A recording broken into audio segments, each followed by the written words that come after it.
So sa Monday, ano asahan natin, Attorney Reg?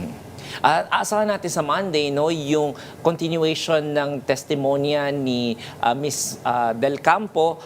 Ito yung COA ICFAO na nag-issue ng Notice of Disallowance. Asahan natin na yung mga dokumento na medyo napresenta na rin during the time ng testimonya ni Mr. Wamil ay i-revisit ulit at ipapa-identify ulit kay Miss Del Campo, and also papa-explainin siya tungkol dun sa kanyang mga findings on the Notice of Disallowance. Basta mahalaga, Attorney, hindi namin kailangan panoorin yung isa-isang mamarkahan. Oo, yung sa AR ng defense. Well, pinayagan naman ng impeachment court yung representative documents. So ibig sabihin, hindi lahat, pero representative lamang Dami nun, doon. 800 plus. Yes. Mamamatay tayo. And a summary and a tabulation, na alala mo, pinayagan din ng impeachment court na magkaroon ng gano'n.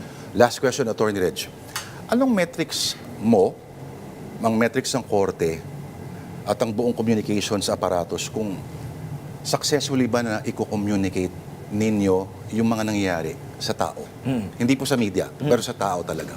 Isa sa mga metrics namin ay yung tinitingnan namin yung paano ine-explain ng iba't ibang panig yung gawain ng impeachment court. Naiintindihan ba nila yon?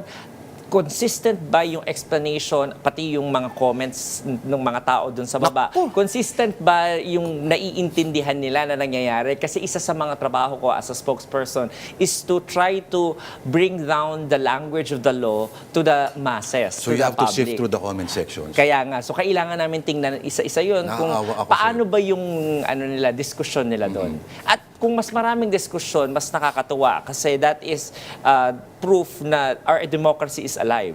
So, syempre, more information is better than no information. Correct. Basta wag ka lang one-sided. Tama. Yun ang importante dahil as impeachment court, kailangan patas tayo, both sides kailangan ipakita natin.